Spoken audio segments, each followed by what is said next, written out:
Welcome to WHRO's weekly edition. Happy Halloween! I'm Jordan Christie. And I'm Barry Graham. We highlight the week's news and stories happening all over Hampton Roads.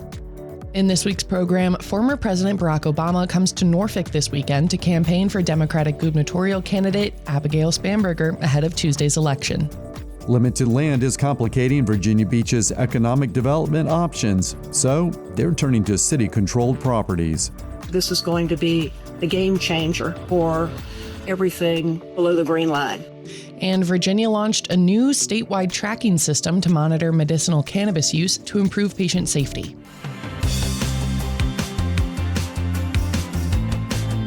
It's WHRO's weekly edition. Former President Barack Obama is coming to Norfolk this weekend to campaign for Democratic gubernatorial candidate Abigail Spanberger.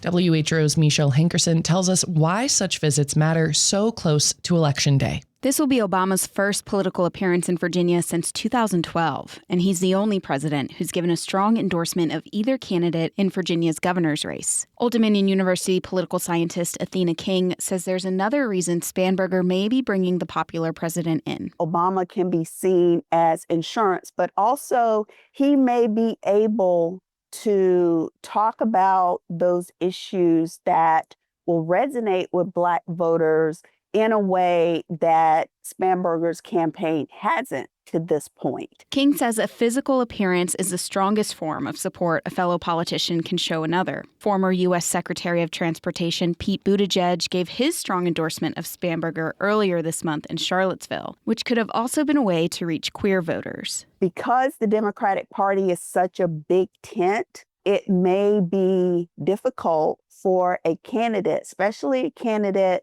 who's running for a statewide office, to reach every coalition that they're going to need to be successful.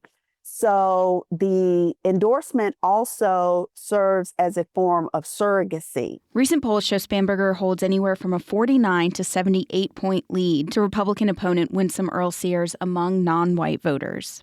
Michelle Hankerson, WHRO News. The final poll of this election season from Christopher Newport University's Wasson Center shows Republican Attorney General Jason Miyares now holds a 1-point lead over Democratic candidate Jay Jones.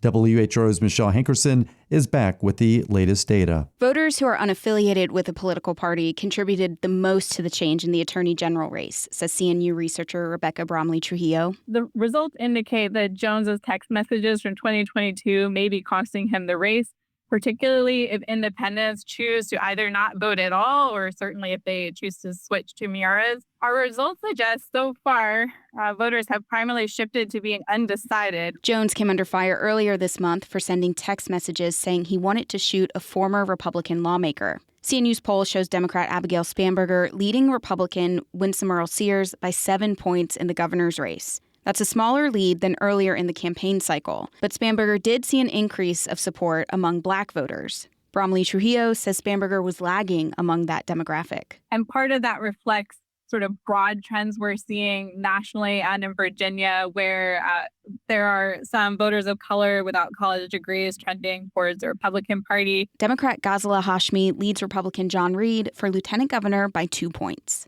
Michelle Hankerson, WHRO News. New campaign finance reports show an influx of cash favoring Democrats in competitive House of Delegates races in Hampton Roads. Lou Hansen reports for the Virginia Center for Investigative Journalism at WHRO. Campaigns for the 100 seats in the Virginia House of Delegates have drawn more than $43 million in political donations, according to the Virginia Public Access Project. So far, Democrats have outraised Republicans by almost a 2-to-1 margin. Several tight races in Hampton Roads have drawn more than $2 million in political donations. The stakes are high. Democrats currently hold a slim majority in the House. Old Dominion University political scientist Jesse Richmond says the state's permissive campaign finance laws and off-year elections entice out-of-state donors. So people around the country who want to do something to try to influence what happens in Virginia, that door is pretty much open. The top fundraiser in a contested Hampton Roads race is Democratic delegate Michael Feggins. The incumbent from Virginia Beach has taken in $1.6 million through September 30th. Louis Hansen, the Virginia Center for Investigative Journalism at WHRO. North Carolina's new congressional map is facing its first legal challenge. Adam Wagner reports for the NC Newsroom. The lawsuit is coming as a supplemental complaint to an existing suit. The original case, Williams v. Hall, was argued this summer. It claimed North Carolina's congressional maps diluted the power of black voters around the Triad and in Mecklenburg County. Now, plaintiffs allege the General Assembly is also preventing black voters in eastern North Carolina from choosing a representative of their choice. The new map moves 4 counties with significant black populations into the 3rd congressional district. In return, 6 coastal counties, mostly with large white populations, are going to the 1st district. Republicans have insisted racial data was not used to create the map. Additional lawsuits against the new map are expected. Adam Wagner, North Carolina Newsroom, Capitol Bureau. Virginia Democrats released the language of a proposed constitutional amendment to change how the state draws voting districts. It could allow the legislature to redraw the Commonwealth's congressional districts ahead of the 2026 midterm elections. WVTF's Brad Kuttner has this report. The constitutional amendment instructs Virginia's legislature to redraw maps that are, quote, contiguous and compact and give, quote, as nearly as practicable representation in proportion to the populations of the district. The maps will have to follow federal and state laws around racial and ethnic fairness, as well as adhere to the U.S. Constitution's Equal Protection Clause. But congressional districts may be redrawn if any other state redraws their districts before the usual decennial redistricting timeline. The amendment only lasts until 2030, returning the process to its bipartisan redistricting commission in time for the 2031 redraw. In Richmond, I'm Brad Kuttner. Down south in Chesapeake, the City Council voted to formalize its long uncertain boundary line with Suffolk this week. WHRO's Nick McNamara says Suffolk will have to do the same for the process to move forward. The proposed Suffolk-Chesapeake boundary would follow a line that developed organically between the cities to determine which city would provide services and assess property values. The boundary bisects the historically black Pughesville community, and for decades, uncertain maps have created confusion for residents and, more recently, utility tax mischarges. Pamela Brandy is the Chesapeake president of the Pughesville Civic League. She's one who received an incorrect bill and still questions how the maps Dominion Energy says led to the error were created. If Suffolk approves, both cities will need to petition circuit courts to accept the agreement and update the land records. Nick McNamara, WHRO News. We head over east to Virginia Beach, where the city wants more economic development options, but has limited land. WHRO's John Doucette reports a new look at city-controlled property may give officials some options. Deputy Economic Development Director Emily Archer presented findings to the council on Tuesday. Staff identified more than 1,100 acres for possible industrial or business use. Much of it is within one council district in the southern city. It includes parcels in a zone called the Interfacility Traffic Area between Naval Air Station Oceana and Naval Auxiliary Landing Field Fentress in Chesapeake. The city is expected to update a plan for this area to include some light industrial uses. The current IT plan does not support industrial or business development expansion and will need to be determined through that update process. The ITA is below an anti-sprawl boundary called the Green Line. Councilmember Barbara Henley represents the district and says the public needs to be heavily involved when revising plans. This is going to be the game changer for everything below the Green Line. John Doucette, WHRO News. Still ahead on Weekly Edition, a farmer in Virginia Beach is mentoring young people to become the next generation of agricultural workers. But first, a $40 million lawsuit from the Newport News school teacher who was shot by her 6-year-old student went to trial this week. WHRO's Yi-Cheng Wang breaks into the case's details. Abby Werner was the only one injured when a 6-year-old student at Rich Neck Elementary pulled out a gun and fired in her classroom in January 2023. Her lawyer, Diane Toscano, told the media 3 months later that staff warned school leaders the child had a gun, but no one acted. The administrator downplayed the report from the teacher and the possibility of a gun. Former assistant principal Ebony Parker was criminally charged with 8 counts of felony child neglect last year. The shooter's mother, Deja Taylor, was sentenced 2 years in prison for child neglect and gun charges. Opening statements in Werner's lawsuit against the district are expected to begin Tuesday. The trial is set to last 2 weeks. Yi-Cheng Wang, WHRO News. Evictions are decreasing from their pre-pandemic peak, while attorney fees for eviction cases are skyrocketing.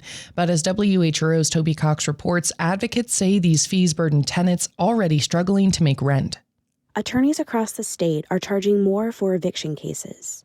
That's according to a new study from the Virginia Poverty Law Center and Virginia Commonwealth University's RVA Eviction Lab. That's true in Hampton Roads as well. Hampton has had the largest local increase. Attorney fees there have nearly doubled since 2019. Phil Story with the Virginia Poverty Law Center says those fees are in the hundreds, sometimes up to $1,000 for just a few minutes in court. It's really just you are profiting off somebody's poverty. If they were not already struggling financially, they wouldn't be in this situation, and so you wouldn't be charging them these extra fees. He says one solution is to educate judges on how to assess if attorney fees are reasonable, which is required by Virginia law, or to pass legislation to require attorneys to attach a breakdown of the fees. Toby Cox, WHRO News. The USS Ford is headed to the Caribbean. WHRO military reporter Steve Walsh notes it's part of a historic buildup of forces in the region that is driven by ships based in Norfolk. The aircraft carrier USS Ford has left Croatia and is headed to the Caribbean, part of the administration's effort to confront transnational criminal organizations. The ship can reach the Caribbean as early as the end of the week. When it arrives, the Ford Carrier Strike Group will be part of a massive buildup of roughly 14 U.S. ships in the region. 8 of the ships are based in Norfolk, including the 3 ships of the USS Iwo Jima Amphibious Ready Group with its 4,500 sailors and Marines. Norfolk-based USS Gravely has been in the region repeatedly since March. The White House has not laid out a public strategy for the mission other than announcing that it has destroyed several small craft that the Pentagon claims, without evidence, are moving drugs to the U.S. Steve Walsh, WHRO News. The Atlantic States Marine Fisheries Commission voted to reduce next year's catch limit for menhaden. WHRO's Catherine Hafner reports it's not quite as much as advocates had hoped. The total allowable catch is the maximum amount of menhaden that can be harvested along the entire East Coast. Virginia takes most of it. The Commission's latest assessment finds menhaden are not being overfished, but projects the current limit likely won't be enough to sustain the ecosystem. Allison Colden with the Chesapeake Bay Foundation is part of the board's Maryland delegation. She said the data show the catch limit needs to be cut in half. Just as we were confident in increasing the total allowable catch when the science says we should, we need to be as willing to take reductions when the science indicates that that's warranted as well. The board instead approved a cut of 20% for the next season. It does not affect the harvest cap specifically in the Chesapeake Bay, which has become the center of tensions around the industry. Catherine Hafner, WHRO News. New York Attorney General Letitia James has pleaded not guilty to the charge brought by federal prosecutors. WHRO's Yi-Ching Wang says the case has drawn national attention and questions about political influence inside the Justice Department. Letitia James faces charges of bank fraud and making false statements to a financial institution tied to her 2020 purchase of a Norfolk property. Prosecutors allege she falsely claimed the home as her primary residence to secure better loan terms. James greeted cheering supporters outside of the courthouse, saying she would not be deterred. This justice system, which has been used as a tool of revenge. And a weapon against those individuals who simply did their job and who stood up for the rule of law.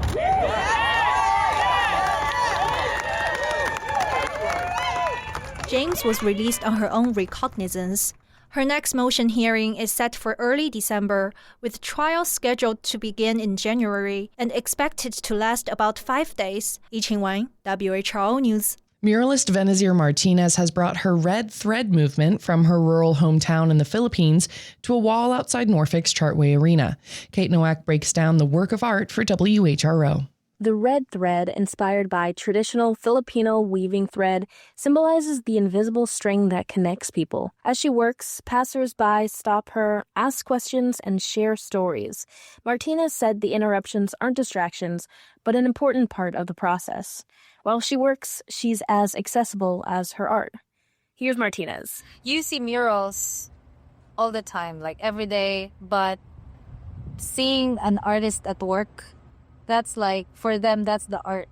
She explains her mural, the local symbolism, and her red thread movement at a lecture on Thursday. Kate Nowak, WHRO News. Heading over to Virginia Beach now, where a farmer is offering young people a chance to experience the harvest firsthand.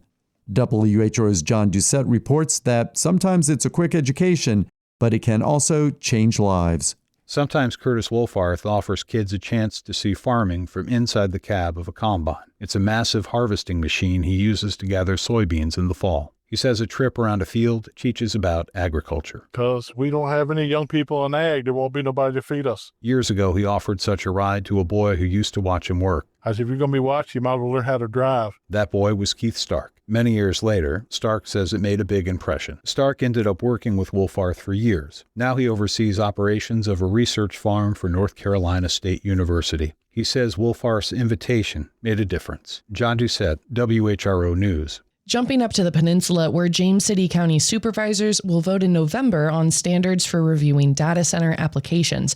WHRO's Nick McNamara reports. The proposed policy requires any data center built in James City County to be at least 400 feet from residences and 250 feet from historic, recreational, and environmentally sensitive areas. It includes provisions requiring the buildings meet the county's design standards and that they employ visual and vegetative buffers near the property lines. The policy would require developers to prepare a sound study before and after construction. Centers would not be permitted to create ambient noise louder than 55 decibels, comparable to the sound of a running refrigerator. If approved, the policy would also prohibit the use of well water to cool a center's systems and instruct developers to seek energy from renewable systems, among other requirements. A vote is scheduled for November 12th. Nick McNamara, WHRO News.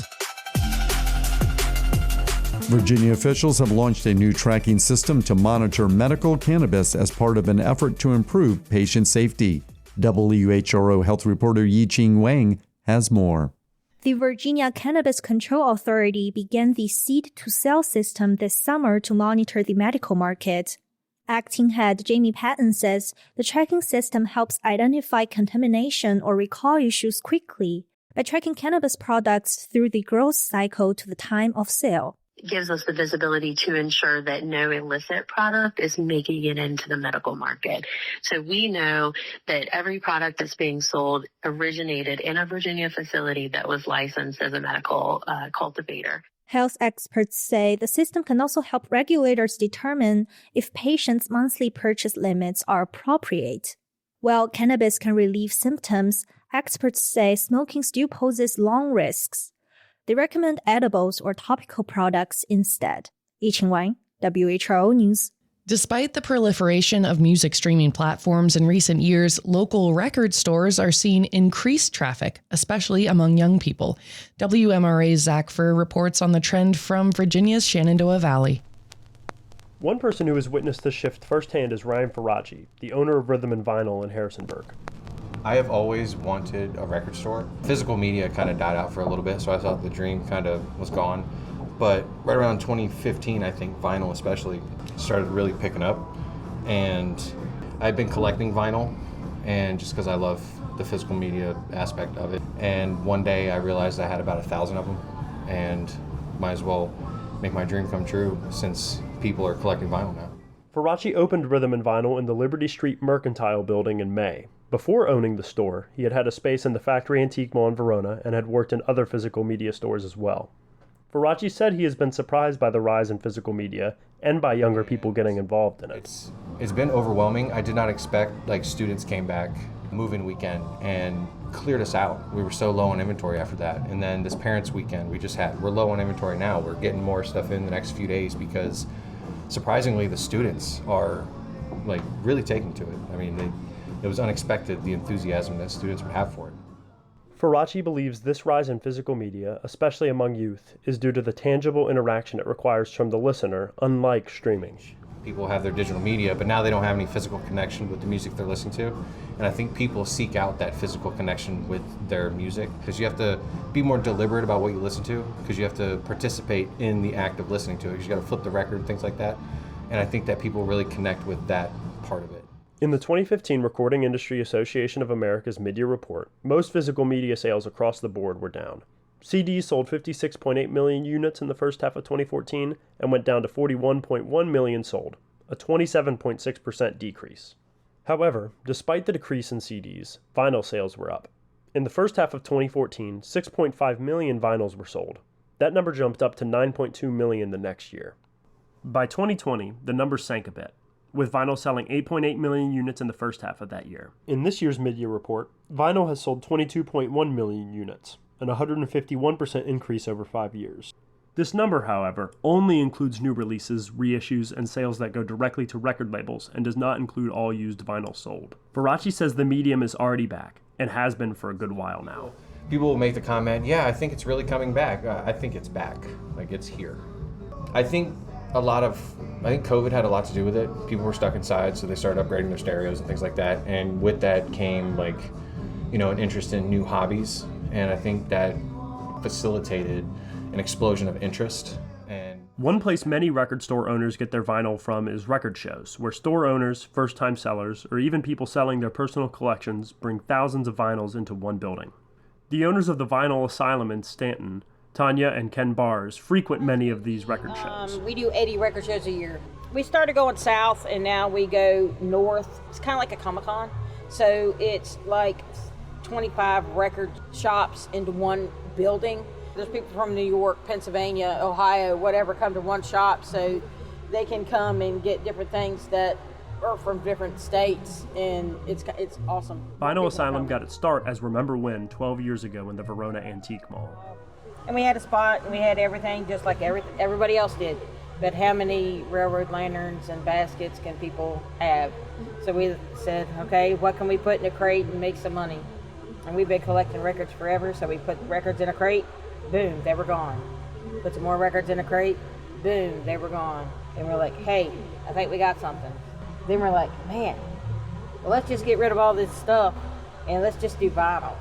At that time, Remember When had locations in 5 different antique malls, but due to low traffic, the couple moved their business into a few different storefronts before finding their home in Statler Square. Since then, Tanya and her husband have seen the industry grow. Bars, like WHRO, believes that the vinyl industry is back, not just emerging. It's back, and it's going to get bigger, and it's going to stay. Bars believes the resurgence is due to people being able to hold the music in their hands. Physical media, you can see it, you can read it, you can smell it, you can do whatever. There's 2 ways you can heat your house, gas or a wood stove.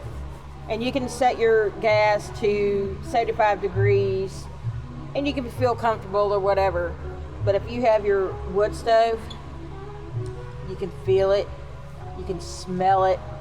It's warm and comfy and cozy, and that's what a record is. Both Rhythm and Vinyl Asylum can be found online on Facebook and Instagram. I'm Zach Furr. You've been listening to WHRO's Weekly Edition. We had help today from WHRO's Catherine Hafner, Nick McNamara, John Doucette, Steve Walsh, Toby Cox, Yi-Ching Wang, and Kate Nowak. Adam Wagner with the NC Newsroom, WVTF's Brad Kuttner, VCIJ's Lou Hansen, and WMRA's Zach Furr. A reminder that you can always catch full episodes on the Weekly Edition podcast feed. You can get your news updates at WHRO.org and the WHRO Reports podcast feed. For all of us at WHRO and WHRV, I'm Barry Graham. And I'm Jordan Christie. Have a great weekend and happy Halloween.